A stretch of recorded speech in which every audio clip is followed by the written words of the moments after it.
عزیز دوستو، بزرگوں اور بھائیوں، ہماری زندگی کے اندر ایک اہم پہلو جس سے ہم بڑی تکلیف کا شکار ہو جاتے ہیں اور بعض اوقات اذیت ناک حد تک وہ بات چلی جاتی ہے، وہ ہوتا ہے لوگوں کا باتیں کرنا۔ لوگ ایک دوسرے کے بارے میں تبصرہ کرتے ہیں، گفتگو کرتے ہیں، اگرچہ اسلام نے اسے بڑا ناپسند کیا اور غیبت کو زنا سے زیادہ بدتر قرار دیا، لیکن معاذ اللہ ثم معاذ اللہ لوگ پھر بھی اس اخلاقی کمزوری کا شکار ہو جاتے ہیں اور لوگوں کے بارے میں گفتگو کرتے ہیں۔ پھر لوگوں کی وہ باتیں جب ہم تک پہنچتی ہیں، جس کے بارے میں بات کی جا رہی ہوتی ہے، جب اس تک پہنچتی ہے تو وہ شخص بڑی اذیت کا شکار ہو جاتا ہے، وہ ذہنی تکلیف میں بھی آتا ہے، کرب میں بھی مبتلا ہوتا ہے، اور بعض اوقات خدا معاف فرمائے تو بعض لوگوں میں مایوسی بھی پھیل جاتی ہے۔ آپ قرآن مجید فرقان حمید کو دیکھیں تو اللہ تعالیٰ نے قرآن مجید میں فرمایا کہ وَإِذَا قِيلَ لَهُمْ آمِنُوا کما آمن الناس، جب منافقین سے کہا جائے کہ اس طرح ایمان لاؤ جس طرح کے باقی لوگ ایمان لائے ہیں، یعنی صحابہ کرام، قالو تو وہ کہتے ہیں انؤمن کما آمن السفہاء، ہم اس طرح ایمان لے آئیں جس طرح معاذ اللہ یہ بیوقوف ایمان لائے، ان کی طرح ایمان لے آئیں۔ الا انہم هم السفہاء، اللہ فرماتے ہیں خبردار ہو جاؤ یہی بیوقوف ہیں، وَلَٰكِن لَّا يَعْلَمُونَ، لیکن یہ جانتے نہیں، انہیں اس بات کی خبر ان لوگوں کو جو کائنات کے بہترین لوگ ہیں زمین پر، انبیاء کے بعد صحابہ، ان کو لوگوں نے بیوقوف کہہ دیا، باتیں کر دی۔ آپ قرآن مجید دیکھیے سورہ قلم کے اندر اللہ تبارک و تعالی نے اس بات کا بھی جواب ارشاد فرمایا ہے، جب لوگوں نے کہا تھا کہ معاذ اللہ حضور تو مجنون ہے، تو اللہ نے فرمایا محبوب آپ رب کے فضل سے مجنون نہیں ہیں، بلکہ اللہ نے آپ کو خلق عظیم کا مالک بنایا ہے۔ وَإِنَّكَ لَعَلَىٰ خُلُقٍ عَظِيمٍ، لوگ بات کرتے ہیں اور کر جاتے ہیں اور شوق رکھتے ہیں تبصرہ کرنے کا۔ تو میں نے بہت سارے لوگ ایسے زندگی میں دیکھے ہیں جو لوگوں کی باتوں کی وجہ سے اذیت میں آ گئے، تکلیف کا شکار ہو گئے، اور میں اور آپ تو کسی کھاتے میں نہیں۔ حضرت ابوبکر صدیق رضی اللہ تعالیٰ عنہ جیسے لوگ، افضل البشر بعد الانبیاء بالتحقیق حضرت صدیق اکبر، آپ قرآن مجید 30ویں پارے کی تلاوت میں یہ بات دیکھیں گے کہ جب حضرت ابوبکر صدیق نے غریب غلاموں کو خرید کر آزاد کرنا شروع کیا، حضرت بلال حبشی کو، حضرت عامر بن فہیرہ کو اور کچھ غلاموں کو خرید کر آزاد کیا، تو لوگ کہنے لگے کہ یہ بلال نے کبھی کوئی احسان کیا ہوگا ابو بکر پر، تبھی تو خرید کے آزاد کیا ہے، ورنہ کیا ضرورت تھی اتنے پیسے لگانے کی، کوئی تو بات ہوگی۔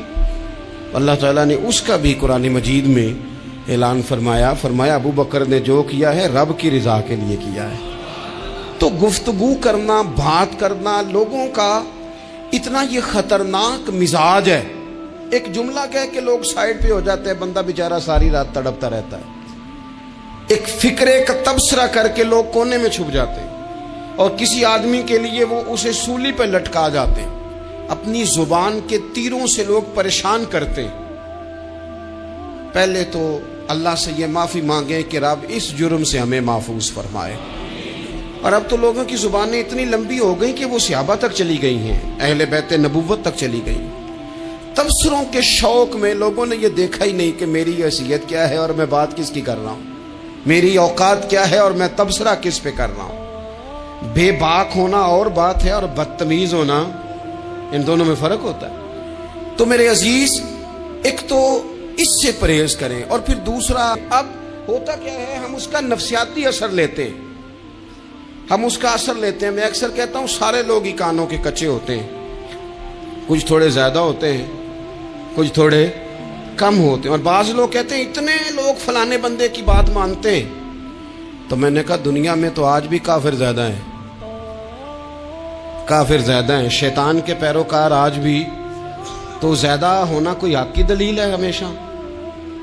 یہ کیا بات ہوئی کہ فلانے کی اتنے لوگ بات مانتے ہیں؟ یہاں تو میں نے یہ دیکھا ہے اس معاشرے میں کہ جھوٹے سے جھوٹا آدمی، اس کے بھی فالوور ہوتے ہیں، دغے باز سے دغے باز بندہ، اس کے بھی گویوں کے فالوور، اداکاروں کے فالوور، فلانے کے فالوور۔ اس کا یہ تو بھئی انسان کا مزاج ہے، ہر بندہ کانوں کا کچا ہے، کوئی تھوڑا زیادہ کچا ہے، کوئی تھوڑا کم کچا ہے، تو باتیں تو ہوگی، لوگ منہ میں زبان رکھتے ہیں تو گفتگو تو کریں گے۔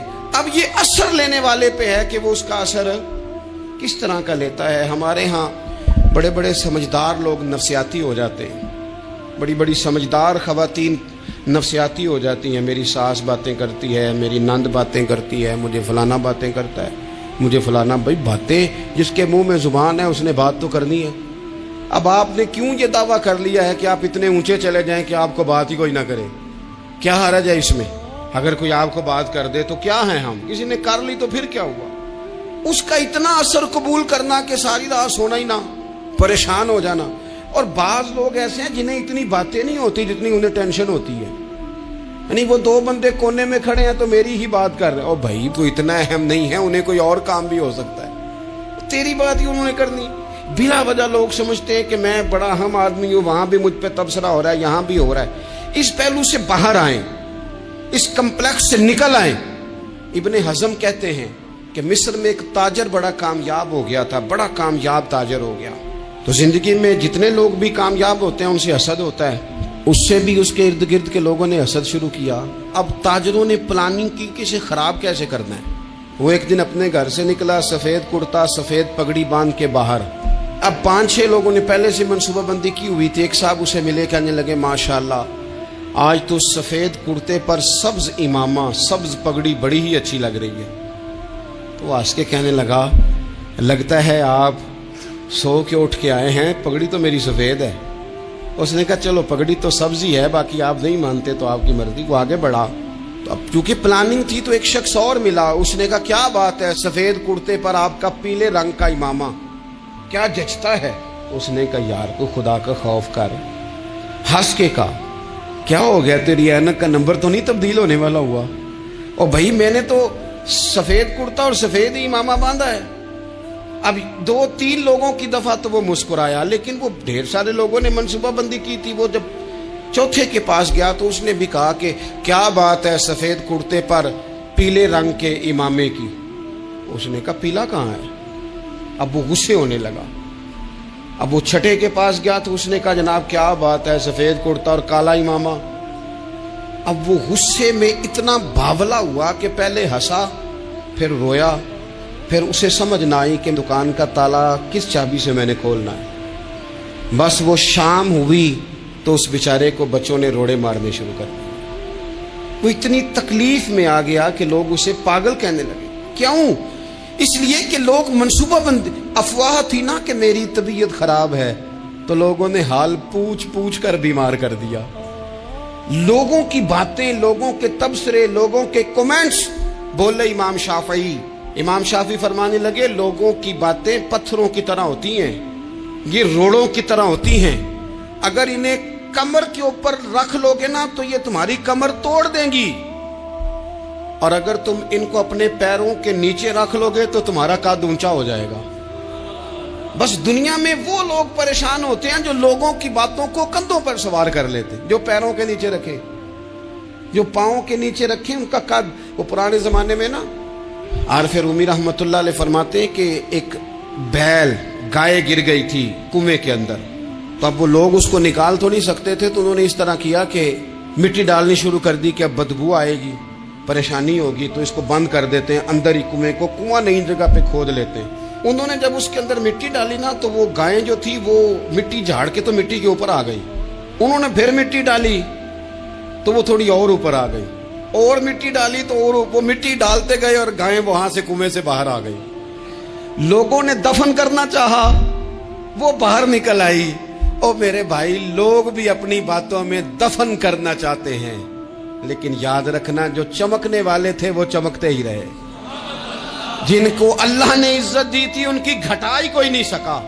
اتنی اتنی لمبی زبانیں کھول کے لوگوں نے صحابہ کے بارے میں باتیں کی، باتیں ہو رہی ہیں، لوگ جن کو دبانا چاہتے تھے، آج نہیں صوفیاء کی مخالفت شروع ہوئی، ان کے زمانے میں بھی ہوئی، ان کے دور میں ان کے خلاف کتابیں لکھی گئیں، لکھنے والے خدا جانے کہاں ہیں، اور داتا صاحب ہو رہی ہے، خواجہ صاحب ہو رہی ہے، حضور غوث اعظم کے ان کے زمانے میں بھی ایسا نہیں ہوا کہ بڑی خوشی سے لوگوں نے آگے بڑھ کے پھول ڈالے ہوں، ان کے دور میں باقاعدہ جتھے تیار ہوئے، جتھے، اور پورا کام کیا گیا۔ اور ویسے بھی اگر کوئی شخص آپ کا مخالف ہی نہیں ہے تو پھر آپ کو چمکنے کا مزہ کیسے آئے گا؟ کوئی تو مخالف ہو نا، کوئی تو ہو نا جو کوئی بات کرے۔ دیکھیں نا، اگر اندھیرا نہ ہو، رات نہ ہو، تو بلب کی کوئی اہمیت رہ جائے گی؟ یہ چمکتا ہی تب ہے جب اندھیرا زیادہ ہوتا ہے۔ ہم کہتے ہیں اندھیرا ہو گیا، اور بھائی تجھے چمکنے کا موقع دیا ہے اندھیرے نے، تجھے اس نے عروج دیا، تم دیے باد مخالف سے نہ گھبرا اے عقاب، یہ تو چلتی ہے تجھے اونچا اڑانے کے لیے، تو باتوں سے پریشان نہ ہو۔ میں نے کہا کہ اگر آپ باتوں کا پہاڑ بنا کے اوپر سوار ہو جائیں گے نا تو قد اونچا کریں گی باتیں۔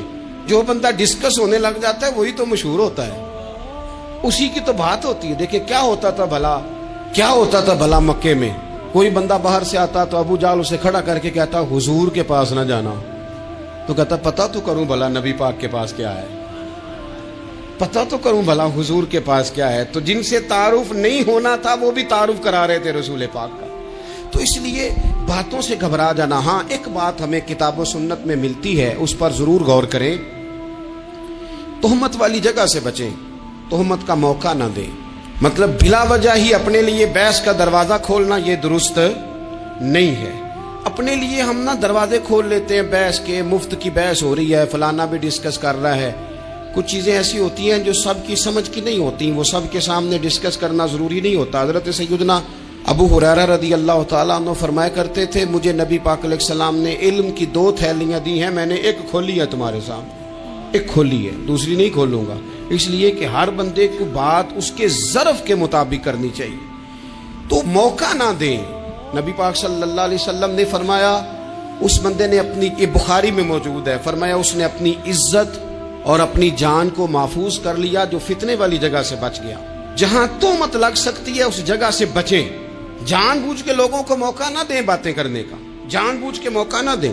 جامع ترمذی کے اندر حدیث موجود ہے، حضرت سیدنا عمر فاروق رضی اللہ تعالیٰ عنہ نے ایک موقع پر اجازت مانگی تھی نبی پاک صلی اللہ علیہ وسلم سے، عرض کیا یا رسول اللہ صلی اللہ علیہ وسلم مجھے آپ اجازت دے دیں، میں عبداللہ بن ابی سلول کی گردن اڑا دوں، یہ منافق بار بار آڑے آتا ہے، بار بار تکلیف دیتا ہے، آپ مجھے اجازت دیں میں اسے قتل کر دوں۔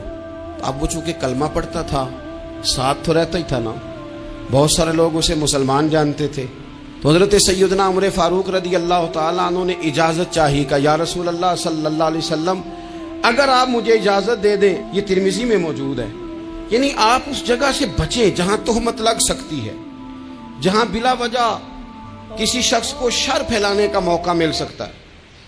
یا رسول اللہ مجھے اجازت دے میں عبداللہ بن ابی سلول کی گردن اڑا دوں، تو نبی پاک صلی اللہ علیہ وسلم نے فرمایا کہ عمر اگر میں تمہیں ایسا کرنے کی اجازت دوں گا تو لوگ کہیں گے کہ اب اپنے قریبیوں کو انہوں نے مروانا شروع کر دیا ہے، ساتھ والوں کو ہی مروانا شروع، لوگ تو اسے مسلمان سمجھتے ہیں۔ تہمت والی جگہ سے، بلکہ بخاری شریف میں اسی طرز کا ایک اور پیغام بھی ہمارے لیے موجود ہے۔ یہ جو حرم شریف آج ہمارے سامنے ہے نا، بیت اللہ شریف، اس میں ایک پیچھے مقام ہے جس کو حتیم کہا جاتا ہے، یہ خانہ کعبہ کا حصہ ہے۔ حضور صلی اللہ علیہ وسلم کے اعلان نبوت سے پہلے جب قریش مکہ نے اسے تعمیر کیا نا دوبارہ سے، تو انہوں نے چندے کا کوئی اس طرح کا مزاج بنایا تھا کہ اس بندے سے پیسے لینے ہیں جس کے بالکل ہی جائز ہو۔ اس ترتیب سے انہوں نے خانہ کعبہ کی تعمیر کی کہ پھر وہ ساری تعمیر نہ کر سکے، حتیم باہر رہ گیا۔ تو نبی پاک صلی اللہ علیہ وسلم نے ایک دن فرمایا، بخاری میں موجود ہے، حضور فرمانے لگے عائشہ اگر تمہاری قوم جاہلیت کے قریب نہ ہوتی، کیونکہ ابھی قریب جاہلیت چھوٹی ہے نا، ابھی لوگوں نے کلمہ پڑھنا شروع کیا ہے، فرمایا اگر یہ جاہلیت کے قریب نہ ہوتے تو میں کعبے کو انہی بنیادوں پر دوبارہ بنا دیتا جن بنیادوں پر حضرت ابراہیم علیہ السلام نے بنایا تھا، لیکن چونکہ یہ جاہلیت کے قریب ہیں، ان کی سمجھ میں چیز نہیں آئے گی، یہ شک میں پڑ جائیں گے، پریشان ہو جائیں گے، لہذا میں یہ کام نہیں کرتا۔ بہت ساری چیزیں ایسی ہیں کہ جن کی وجہ سے بعض سادہ لوگ ابہام کا شکار ہوتے ہیں. ابہام کا ہمارے علماء نے اس طرح کیا کہ بڑے طے کر کے عقائد کے عنوانات امت تک پہنچائے. ہر آدمی ہر شعبے کا اسپیشلسٹ نہیں ہوتا. بہت ساری لوگ باتیں مریض کے سامنے کرنے والی نہیں ہوتی، وہ صرف لواحقین کو بتانے والی ہوتی. پھر کچھ لوگ اور آئے جنہوں نے کہا کہ ہم تو ایفیشنسی دکھائیں گے، کچھ خاص ہر بات کھول کر لوگوں کے سامنے رکھیں گے. تو اس کا نقصان پھر یہ ہوتا ہے کہ سادہ لوگ مشکلات کا شکار ہوتے ہیں. وہ پھر جب کہتے ہیں ہر چیز ڈسکس کر لینی چاہیے تو پھر باتیں دور نکل جاتی ہیں.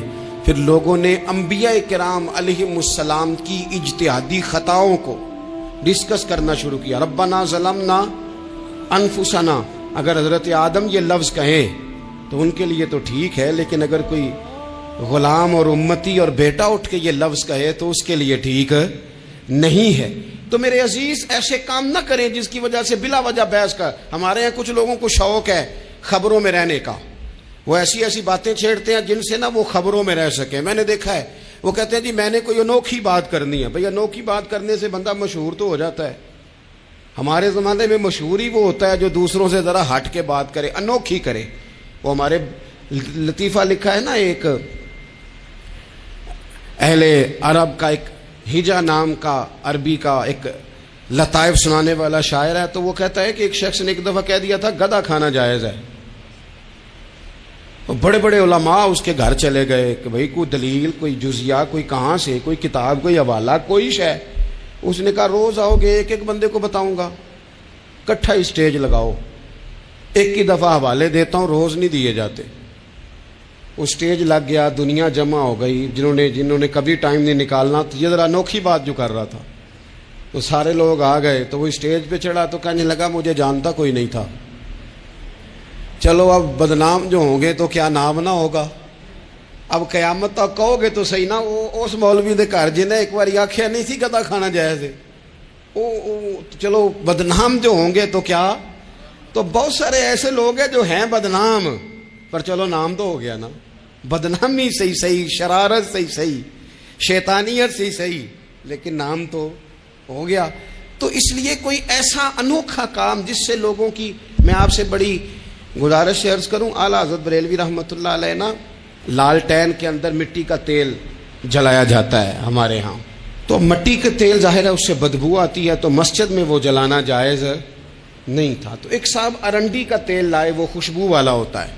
وہ لا کے انہوں نے نا اعلیٰ حضرت بریلوی رحمۃ اللہ علیہ کو لالٹین میں ڈال کے دیا اور کہا کہ یہ مسجد میں اس کو جلاتے ہیں چونکہ اس کے اندر سے خوشبو آتی ہے، بدبو نہیں آتی. تو وہ جو شرعی عذر ہے نا، حضور نے فرمایا کہ جمعے والے دن غسل کر کے آؤ تاکہ کسی کے پسینے سے ایک دوسرے کو تکلیف نہ ہو. کچا لہسن پیاز کھا کے مسجد آنا اس لیے منع کر دیا گیا کہ منہ کی بدبو سے تکلیف ہو. تو مسجد میں کوئی ایسی چیز جو بدبو کا باعث بنے منع ہے. اب انہوں نے وہ تیل لا کے لالٹین میں ڈالا جس سے خوشبو آتی تھی اور لالٹین بھی روشن ہوتی تھی.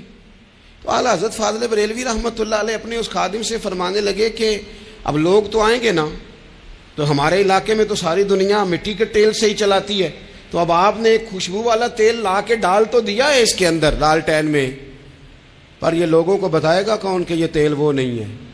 لوگ تو یہاں سے دیکھ کے جائیں گے اور جا کے کہیں گے کہ اتنے بڑے عالم کی مسجد میں اگر جل رہا ہے تو ہم کیوں نہ جلائیں. تو فرمانے لگے وہ شخص کے حضور پھر حال کیا ہے. فرمانے لگے آپ فرضوں کا سلام پھیر کے دعا سے پہلے لالٹین کے پاس کھڑے ہو جائیں اور جو بندہ گزرے اسے بتاتے جائیں کہ یہ مٹی کا تیل نہیں، یہ مٹی کا تیل نہیں، یہ مٹی کا تیل.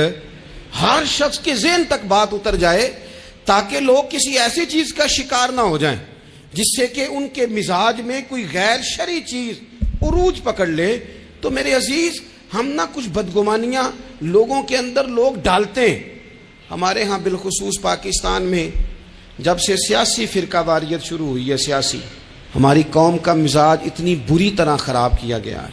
ہمارے نوجوان بچے جو بڑے سنجیدہ پڑھے لکھے، ان کی گفتگو اپنے سیاسی مخالف کے بارے میں اتنی لوز کر دی گئی ہے، اتنی کمزور کر دی گئی، اتنی خوفناک کر دی گئی ہے کہ اس طرح تو کبھی نہیں ہوا تھا. یہ مزاج جو لوگوں کو دیا جا رہا ہے، قومیں اپنے اخلاق کے طور پر زندہ رہتی ہیں. بد اخلاقیاں کبھی بھی انسانوں کو اونچا کر سکتی پیچھے رہ جاتے ہیں لوگ. تہذیب کسی سوسائٹی کا حسن ہوتا ہے. اور اگر ایک سیاسی مخالف کے لیے آپ کا یہ والا مزاج بن جائے، اپنے سیاسی قد کو اونچا کرنے کے لیے آپ ان چیزوں کا سہارا لیں، یہ درست نہیں ہے. اخلاقی رویے میں کہوں گا کسی بھی سیاسی جماعت سے وابستگی ہے وہ 100% رکھے جو اس کی سمجھ میں آتی ہے، لیکن اپنے اخلاقی مزاج کو کبھی کمزور نہ ہونے دے، اخلاقی رویہ کبھی کمزور نہ ہونے دے. یہ کیسے ہو سکتا ہے؟ دیکھیں ابو جہل، ابو لہب، عتبہ، عتیبہ، شیبہ، وہ وہی باتیں کر سکتے تھے جو ان کے مزاج کی تھیں، جو آج تک لوگ کسی بھی دیندار کے بارے میں کرتے ہیں. تو انہوں نے وہی باتیں آ کے کی تھی جناب ابو طالب کے ساتھ. انہوں نے کہا تھا کہ اگر معاذ اللہ ان کو دولت چاہیے تو ہم دیتے ہیں. بڑے سے بڑے مخلص آدمی پر آج لوگ دعویٰ نہیں کرتے کہ دولت کے لیے لگا ہوا ہے. انہوں نے کہا دولت چاہیے تو دیتے ہیں، اگر کسی خاتون سے نکاح کرنا چاہتے ہیں تو کرا دیتے ہیں، سرداری چاہیے تو دے دیتے ہیں. اب یہ سوچ ہی اتنی ہے، اس سے آگے جاتی نہیں. وہ معاذ اللہ حضور کے بارے میں اور بھی باتیں کرتے، یہ شاعر ہیں، یہ جادوگر ہیں، یہ فلاں ہیں. لیکن میرے نبی پاک علیہ الصلوۃ والسلام نے کبھی بھی ان کی ذاتی زندگی کو ڈسکس نہیں کیا، کبھی نہیں کیا. ابو جہل شراب پیتا تھا، لیکن حضور نے کبھی سوسائٹی میں یہ بات لوگوں کے سامنے بیان نہیں کی. وہ لوگوں کے پیسے دبا لیتا تھا. کئی جگہوں پہ حضور نے پیسے نکلوا کے دیے، لیکن جگہ جگہ گلی گلی کھڑے ہو کے حضور نے یہ نہیں فرمایا کہ یہ اس طرح کا ہے. آپ اپنے مخالفین کے بارے میں ضرور کلیم کریں، ثبوت کے ساتھ ضرور بات کریں، یہ ضروری ہے، لیکن آپ کا رویہ اتنا گھرا ہوا نہیں ہونا چاہیے کہ لوگ سمجھیں کہ یہ قوم تو اخلاق سے ہٹ گئی ہے. آپ اختلاف کریں، لیکن اختلاف کے بھی آداب ہوتے ہیں. اس ادب کے دائرے کے اندر رہ کے صحابہ کے بیچ بھی رائے کا اختلاف ہو جاتا تھا، ہو جاتا ہے، ہو جایا کرتا ہے. حضور اس اختلاف کو قبول کرتے، بھئی ہو جاتا ہے رائے کا اختلاف اپنوں میں، لیکن اس کے اندر انسان توہین پہ اتر آئے، اس کا لہجہ اس طرح کا ہو جائے جس طرح کی بازاری گفتگو کی جاتی ہے، تو محسوس ہوتا ہے کہ یہ تربیت کا فقدان ہے. یہ لہجے باوقار لوگوں کے نہیں ہوا کرتے. لہجے کو کبھی برا نہ ہونے دیں، انداز کو. لوگ آپ کو چھیڑیں گے، اپنی جگہ پہ کھینچ کے لانے کی کوشش کریں گے، بڑا کچھ لوگ کریں گے، لیکن آپ اپنی جگہ سے آپ تبدیل نہیں ہوں گے. آپ کہیں گے یار میرا ایک معیار ہے، میری ایک حیثیت ہے، میں اپنی حیثیت چھوڑ سکتا؟ میں اپنی حیثیت نہیں چھوڑ سکتا. ہر بندے کو آپ ڈسکس کریں گے. تو تہمت والی جگہ سے ضرور بچیں، بدگمانی سے ضرور بچیں، لیکن ہر شخص کو اس کے معیار کے مطابق اتر کا جواب دینا یہ باوقار لوگوں کا سٹیٹس نہیں ہوتا. وہ کہتے ہیں جا بات کر، جا کے تو کون ہوتا ہے تیری بات کرے، اب ہم ہر شخص کے منہ لگیں، یہ کیسے ہو سکتا ہے؟ نبی پاک صلی اللہ علیہ وسلم گزر رہے تھے، صحیح بخاری میں موجود ہے. آپ کی اہلیہ حضرت صفیہ رضی اللہ تعالیٰ عنہ آپ کے ساتھ تھیں. رات کا وقت تھا، حضور گزر رہے تھے، تو صحابہ کچھ کھڑے تھے، تو حضور نے ایک کو بلا کے کہا کہ یہ میری بیوی ہیں، صفیہ ہیں. عرض کرنے لگے حضور مجھے میری ماں روئے، میں کوئی آپ کے بارے میں بدگمانی کرتا؟ تو حضور نے جواب میں کیا کہا؟ محبوب فرمانے لگے جس طرح رگوں میں خون گردش کرتا ہے نا، شیطان بھی اسی طرح ہی گردش کرتا ہے. گویا حضور بتا رہے ہیں کسی وقت بھی بدگمانی پیدا کر دیتا ہے. میں تمہیں بتا رہا ہوں کہ اپنی اہلیہ کے ساتھ جا رہا ہوں، میری بیوی ہے. کوشش کریں کہ آپ اس جگہ سے بچیں جہاں باتیں ہو رہی ہوں. اور اس پہلو پہ تیسری گزارش اس عنوان پر یہ ہے کہ اگر کسی کے بارے میں باتیں ہو رہی ہوں تو فٹافٹ اس کا حصہ بننے کی کوشش نہ کریں، بلکہ آپ کے پاس جب تک کوئی شرعی ثبوت نہیں ہے تب تک آپ اس بات کا حصہ نہ بنیں. ہمارے ہاں بات ہو رہی ہوتی ہے تو دو چار بندے دوڑ کے نا اپنا بھی حصہ ڈالتے ہیں، بلکہ میں بڑی ذمہ داری سے یہ بات عرض کروں گا، بات لمبی ہوتی تب ہے جب کوئی بندہ درمیان میں کہہ دیتا ہے نا نہیں تجھے تو تھوڑا پتہ ہے، تھوڑا میں بھی کرتا ہوں. وہ کئی دفعہ وعدہ معاف گواہ بن جاتا ہے، جا کے دوسروں کو خبر کرتا ہے اس نے یہ کہا ہے. حالانکہ بندہ اس سے پوچھے کہ اگر انہوں نے کہا تھا تو اتنا سجن تھا تو وہاں جواب دے کے کیوں نہیں آیا؟ تجھے چاہیے تھا وہیں جواب دیتا، وہیں جا کے جواب دے دیتا. ایک بزرگ کی خدمت میں ایک دفعہ حاضر تھا، ایک بڑے عالم تھے، تو ان کے پاس آ کے ایک شخص نے کہا کہ فلاں آدمی آپ کے بارے میں یہ بات کر رہا تھا. تو وہ ہنس پڑے، فرمانے لگے پھر آپ کہاں تھے؟ کہنے لگے میں وہیں تھا. فرمانے لگے میرا اور آپ کا رشتہ کس طرح کا ہے؟ کہنے لگا جی میں تو شاگرد ہوں، ارادت مند ہوں. تو فرمانے لگے پھر آپ میرے پاس سوال لے کے آ گئے ہیں، آپ نے وہاں جواب کوئی نہیں دیا. فرمانے لگے اب تو میرے سامنے بیٹھ، پہلے اس سوال کا جواب میں تجھے دوں، پہلے تجھے قائل کروں، اگر تو قائل ہوتا نا تو پھر تو یہ بات لے کے میرے پاس نہ آتا، پھر تو وہاں تو کلیئر کر آتا، تیرے اندر کجی ہے، تو بات کا حصہ بنا ہے، اور میرے نزدیک اس سے بڑا تو مجرم ہے کہ تو نے بات کو سنا ہے، وہ تو کوئی ہے، اور تو اپنا تھا، تو نے اپنا ہو کے یہ باتیں سنی، تو نے ہاں کی، تو وہاں بیٹھا رہا، تو اپنا تھا۔ اور حضور نے فرمایا محبت تو بندے کو اندھا بہرا اور گونگا کر دیتی ہے، جو کسے دا عاشق ہوئے ہوتے گل اسے دی کردا ہے، 100 مکر بہانے کر کے او دے ہی مرنے مردا ہے۔ تو نے سن کیسے لی؟ تیرے کانوں نے گوارا کیا؟ پہلے تو مطمئن ہو نا، تو اگر مطمئن ہوتا تو بات آگے وہیں جواب دے کے آتا، جب تو ہی غیر مطمئن ہے تو میں کسی اور کو کیا جواب دوں؟ تو مدد کریں اپنے بھائی کی اس معاملے میں کہ اگر آپ کلیئر ہیں تو پھر آپ اسے وہیں کلیئر کریں، کہیں یار میری بات سن، یہاں تک تو بات ٹھیک ہے، اس بات کا میں گواہ ہوں، یہ ہو سکتی نہیں۔ اور نبی پاک کا یہ طریقہ ہے، مسند امام احمد بن حنبل میں حدیث موجود ہے، حضرت عبداللہ ابن مسعود رضی اللہ تعالیٰ عنہ، کمال آدمی حضرت عبداللہ ابن مسعود، حضور نے فرمایا عبداللہ ابن مسعود سے قرآن سیکھا کرو، یہ اسی طرح پڑھتے ہیں جس طرح میرے اوپر نازل ہوا تھا۔ حضرت عبداللہ ابن مسعود کو نبی پاک علیہ السلام نے فرمایا درخت پہ چڑھ کے ذرا میرے لیے مسواک تو اتار دو۔ حضرت عبداللہ ابن مسعود کی پنڈلیاں پتلی پتلی تھی، ٹانگیں پتلی تھی، وہ درخت پہ چڑھے، ہوا چلی تو کپڑا تھوڑا ہٹ گیا تو بعض لوگ ان کی پتلی پنڈلیوں کا مذاق اڑانے لگے، معاذ اللہ، دیکھو کیسی باریک باریک پنڈلیاں ہیں، کیا انداز ہے۔ اب حضور بیٹھے ہیں نا، تو انہوں نے جو بات کی تھی وہ بات بھی درست تھی، پنڈلیاں واقعی پتلی تھی، اور کوئی بھی اس انداز میں دیکھتا تو شاید مسکراتا۔ جب انہوں نے کہا نا دیکھو پتلی پنڈلیاں، تو حضور نے ہمارے لیے طریقہ کیا چھوڑا، ہمارے لیے سیرت کیا چھوڑی۔ حضور سید عالم فوراً ارشاد فرمانے لگے، نبی پاک فرمانے لگے چپ کرو، تم میرے عبداللہ کی پنڈلیوں کو پتلا پتلا کہہ رہے ہو نا، قیامت کے دن جب میزان لگے گا اور ان پنڈلیوں کا تمہیں وزن پتا چلے گا، پھر پتا چلے گا میرے عبداللہ کی شان کیا ہے۔ یہ بڑی وزنی پنڈلیاں ہوں گی، جب ان کا میزان پر وزن تو لگے تو آپ دفاع کریں۔ نبی پاک صلی اللہ علیہ وسلم نے فرمایا اگر کسی جگہ تیرے بھائی کی عزت پر حملہ ہو رہا تھا اور تو بچانے پر قادر تھا اور تو نے اس کی عزت سے اس شر کو روک دیا، کہا نہیں یار ایسی بات نہیں ہے، تم غلط کہہ رہے ہو، فرمایا اگر تم کسی کی عزت کا دفاع کرو گے تو فرمایا جہاں تمہاری عزت خراب کی جا رہی ہوگی رب وہاں تمہاری عزت کا دفاع فرمائے گا، اللہ تمہاری عزت کا محافظ بن جائے گا۔ لیکن ہم کیا کرتے ہیں، ہم لوگ باتیں کر رہے ہوتے ہیں تو ہم ان باتوں میں ایک بات اور شامل کرتے ہیں، ہم ان باتوں میں ایک بات اور شامل کر لیتے ہیں اور انداز اختیار کر لیتے ہیں، اور جو آپ کے حق میں ہے اس نے مخالف نہیں ہونا، اور جو مخالف ہے اس نے کبھی حق میں چھوڑیں۔ آپ کس کو قائل کر رہے ہیں؟ جس کی سمجھ میں آتی ہے وہ قبول کرے، نہیں آتی تو دروازہ کھلا ہے، کہیں اور تشریف لے جائے۔ ہمارا یہ مزاج بن گیا کہ بلا وجہ کی وضاحتیں بھی بندے کو کمزور کرتی ہیں، بلا وجہ ہم کمزور پڑ جاتے ہیں، تھوڑے بے نیاز ہو جائیں، چھوڑیں کچھ بے نیاز بنے، طبیعت کوئی بے نیاز، ہم نہ بے نیاز نہیں ہوتے، ہر بات کو سوچتے ہیں، ہر بات کی وہ جی وہ فلانے نے پتہ کیا کہا ہے، تو بڑی معذرت سے بالخصوص خواتین کا مسئلہ ہوتا ہے، وہ کہتے ہیں پوری دسو، نہیں دسو نے آخیا کی، بھئی آپ نے کیا کرنا ہے، اس کے لیے پھانسی کا حکم لگانا ہے، آپ نے چھوڑ دیں، بات ہو گئی ختم ہو گئی۔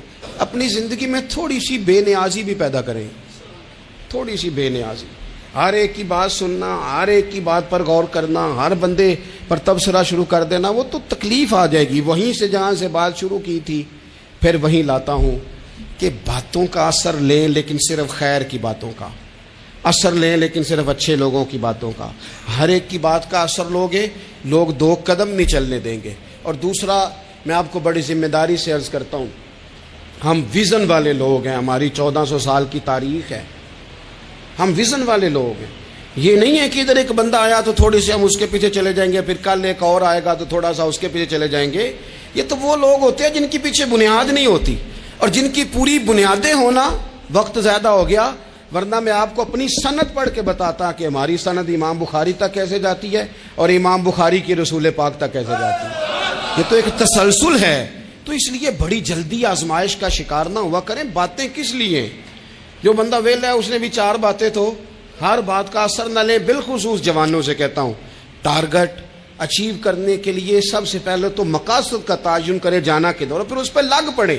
باتیں ہوتی رہیں گی، لیکن باتوں کو پشت پہ سوار نہیں کرنا، باتوں کو پاؤں کے نیچے رکھنا ہے، قد اونچا ہو جائے گا، قد اونچا ہو جائے گا، پشت پہ سوار کرو گے تو گردن ٹیڑھی کر دیں گے، آپ بس بڑھتے جائیں۔ گھوڑا جب دوڑتا ہے نا، دوڑتا ہے تو اس کے پیروں کو جھاڑیاں لگتی ہیں، لیکن اگر دوڑتا رہے تو کوئی جھاڑی کہیں رہ جاتی ہے، کوئی کہیں رہ جاتی ہے۔